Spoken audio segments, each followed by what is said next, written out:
before we start trying to put this book back together, I've got the cover in the press and the pages humidifying. If you saw this top staple when I pulled it out, it was curled over. I've never seen a staple like that. So apparently when it pushed up into the paper, it caught on the machine somehow and was supposed to all fold to the left, but a little piece of it got folded to the right. So yeah, kind of compare the length of that left and right leg. So let's see, because it's going to be difficult to push that up through the pages and try and lead it in. I could probably do Captain Larry's method and see if I could go in, but what I'm going to try to do is see if we can curl this back out straight, and then we'll just lay it down as it should have been inside the comic book. So I've got a couple of my picks here. I do not have probably some needle nose pliers would be perfect for something like this, but I do not have any, or I can't find them. So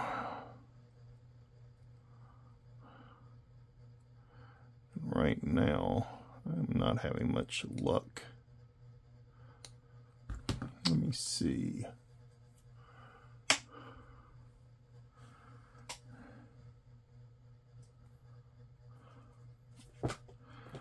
And that's what we needed. We needed Jack to come help.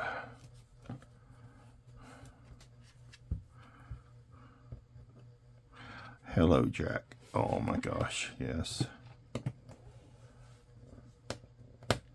You never get any attention.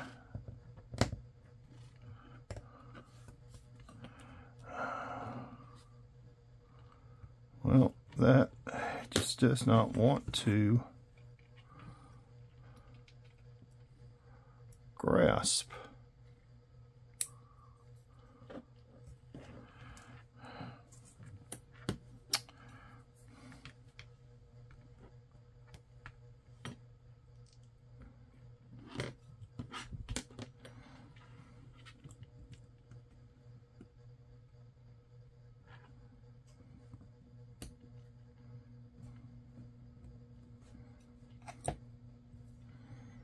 I feel like I'm getting it in a hole.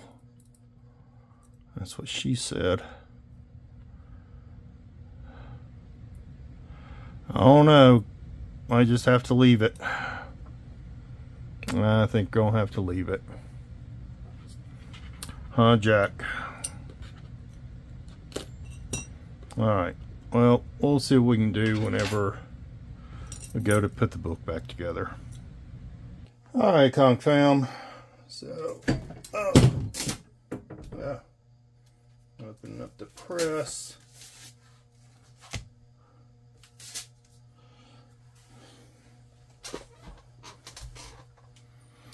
Alright, let's see what we got.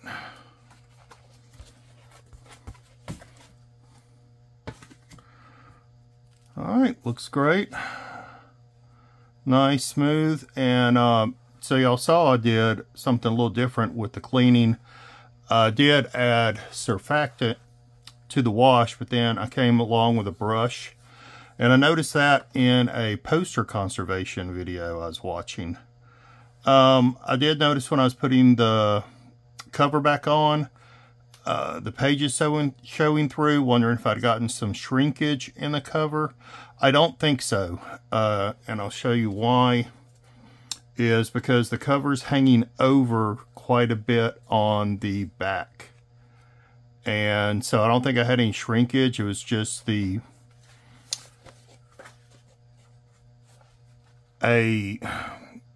misstaple of the way the cover was centered and the pages. And if you're used to these Golden Age books, these things are put together horribly.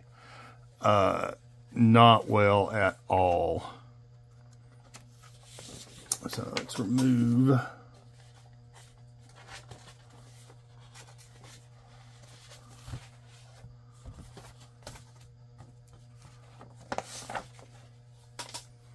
All right, so we did fix the spine roll. Everything's flat, nice. Of course, you're not going to do anything about all these color breaks and creases. No ink loss that I can see. Definitely a lot cleaner. Definitely, since it's cleaner, you can even see some other imperfections I didn't notice before, like this stain. You know, I think all the surface and dirt and everything is definitely gone from it. I think you just have overall just age staining and such. Definitely an improved book. You know, if you were going to try to grade it or something, which you wouldn't for this book. Definitely we moved it from probably about a 1.5 to, you know, maybe a 2. We didn't do anything with the inner wraps. You can see a little bit of the Tengujo here in some of these dark areas. You know, you're always going to do that, but it's nice and smooth. I'm not sure if we overall decreased the tanning. It's cleaner, that's for sure. And again, no ink loss. But there was a lot of tanning. Looks like there's a little rip there we missed. You can see staples are secure. You can see a little bit of a hint of the Tengujo there, but you know, all the rips and stuff are sealed very nicely.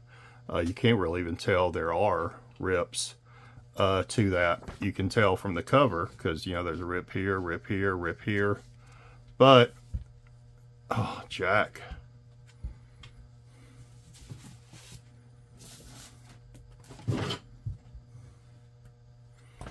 Alright, get all of your stretches out of the way, Jack. But when you look on the inside, you can't really even tell there's any rips. And that's the great part about the Tengujo and, you know, doing the tear seals properly and stuff. Definitely followed Dr. Paul's advice on doing some of these. I'd had some issues in the past. And so I sat down with him and went step by step on the way he does these tear seals and spine repairs and such. I took the book or the cover out of the wash, let it dry for a little bit, but still kept it damp. And the way Dr. Paul likes to explain it is it's kind of like a sponge and you've wrung out the water, and so it's still damp, but you don't have really like standing water. And that was about the point of drying I got it to. And it was maybe 10, 20 minutes in between some paper towels. Pressing between paper towels is when I did the repairs. My paste was not very thick. I left it a little bit creamy. I make wheat paste fresh every time I do these. I do it in really small batches. The directions say 1 to 4 of the powder to water. I did about 1 to 6 because I saw some other conservation videos doing, I don't remember if it was book repair. I think it's book repair. And they actually suggested doing a 1 to 7 ratio. So I kind of did somewhere in the middle, and I can't argue with the results. The results are great. There's no, one thing I've had before is maybe some things not holding well. Doesn't look like I've had any of that. You can see that it's holding really well at the staples, even though there is a lot of pulls, so to speak, or really what I'm talking about is there's a lot of missing paper around the staples to where the cover could shift back and forth a lot. And that's just from age and being read a lot and such. So, but you can see it's really held firmly.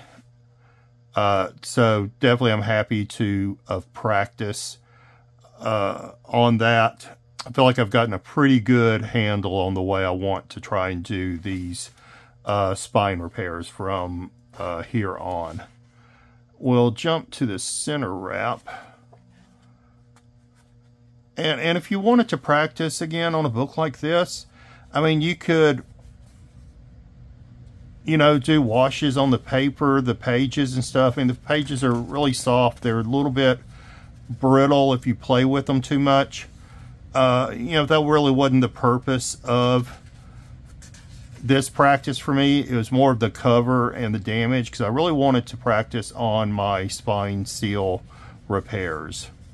But as you see, and a lot of this just stuff inside the pulp, these dark brown areas is just darker pulp within the paper. It's not really staining or anything, but you know, you still got a lot of room to practice other areas. The staples were problematic getting back in, but this is a 52-page book.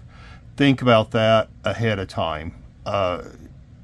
These things can be difficult with staples, and especially when I had that top staple with the bent over prong, was very problematic.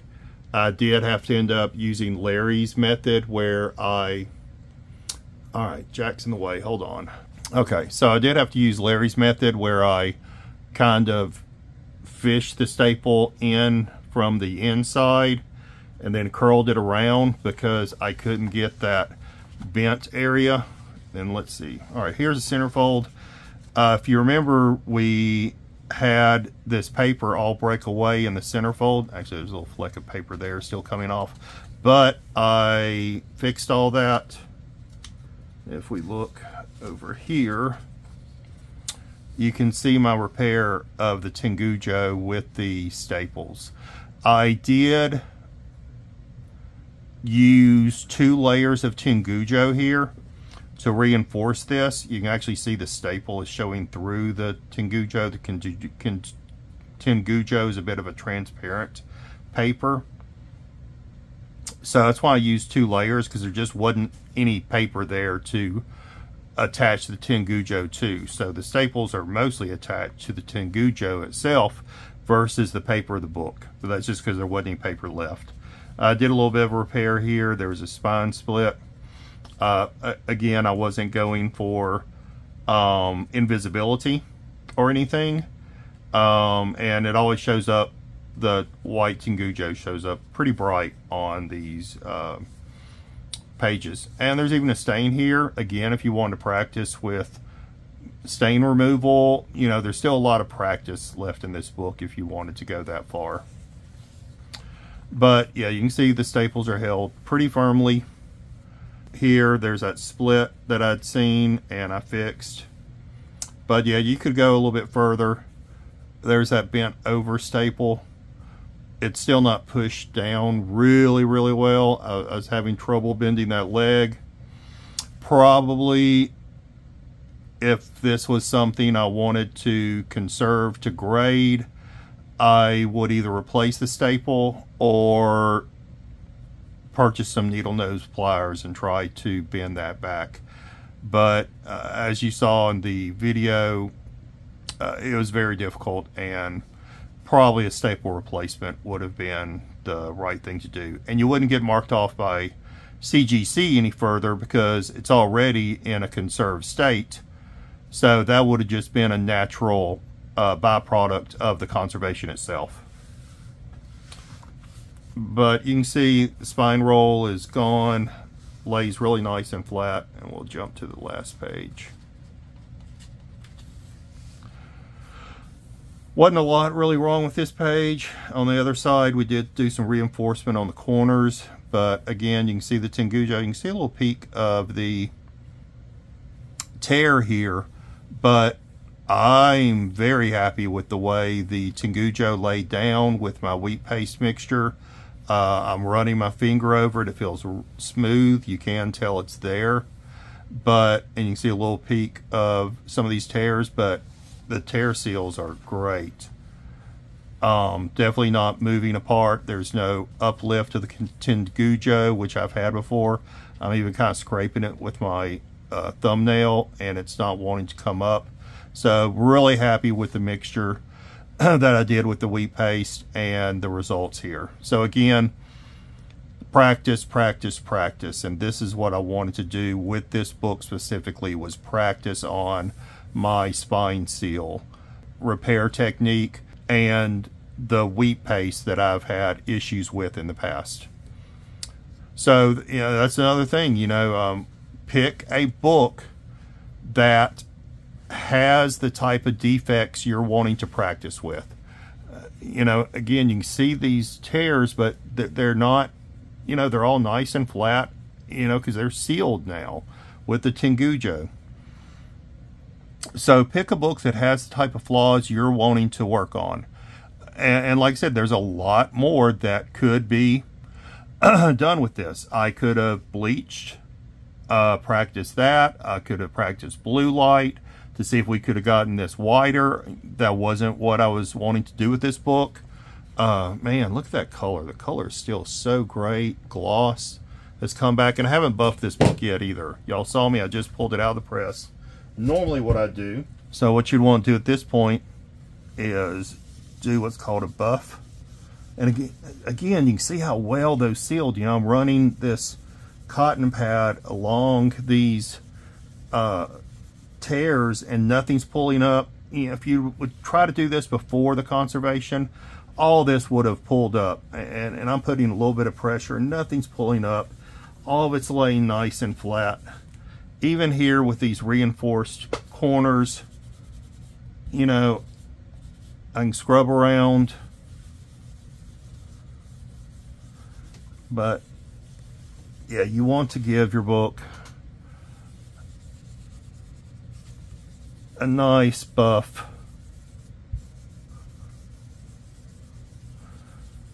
I make these circles. And you can see it looks like a little bit more dirt coming up. That's green, and there's no green here. So it looks like probably a little bit of dirt that was still on the book. And again, that's another reason why, right? Because I haven't really done anything besides the